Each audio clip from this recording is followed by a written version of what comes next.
আসসালামু আলাইকুম ওরহমতুল্লাহি ওবরাকাতুহ। আমরা এই ভিডিওতে সবচেয়ে বেশি হাদিস যে সমস্ত সাহাবায়ে কেরাম বর্ণনা করেছেন তাদের নামগুলো উল্লেখ করব, পাশাপাশি তাদের বর্ণিত হাদিসের সংখ্যাগুলো আমরা উল্লেখ করব ইনশাআল্লাহ।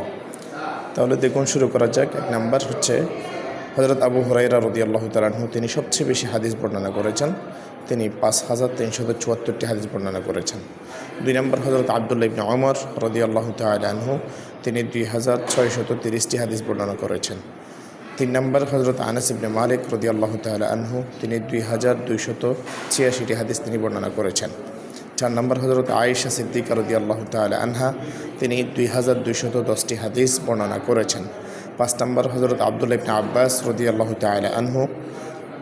তিনি 1660টি হাদিস তিনি বর্ণনা করেছেন।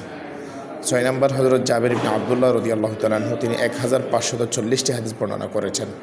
7 নম্বর হযরত আবু সাঈদ হুদরি রাদিয়াল্লাহু তাআলা আনহু। তিনি 1170টি হাদিস বর্ণনা করেছেন। মোট 1170টি হাদিস তিনি বর্ণনা করেছেন। এই নামগুলো যেমন গুরুত্বপূর্ণ, তাদের বর্ণিত হাদিসের সংখ্যাও খুবই গুরুত্বপূর্ণ। এখান থেকে যে কাউকে অবশ্যই প্রশ্ন করতে পারে, সুতরাং আমরা খুব সতর্কতার সাথে এই প্রশ্নগুলো আমরা শিখে নেব। আসসালামু আলাইকুম ওয়া রাহমাতুল্লাহ।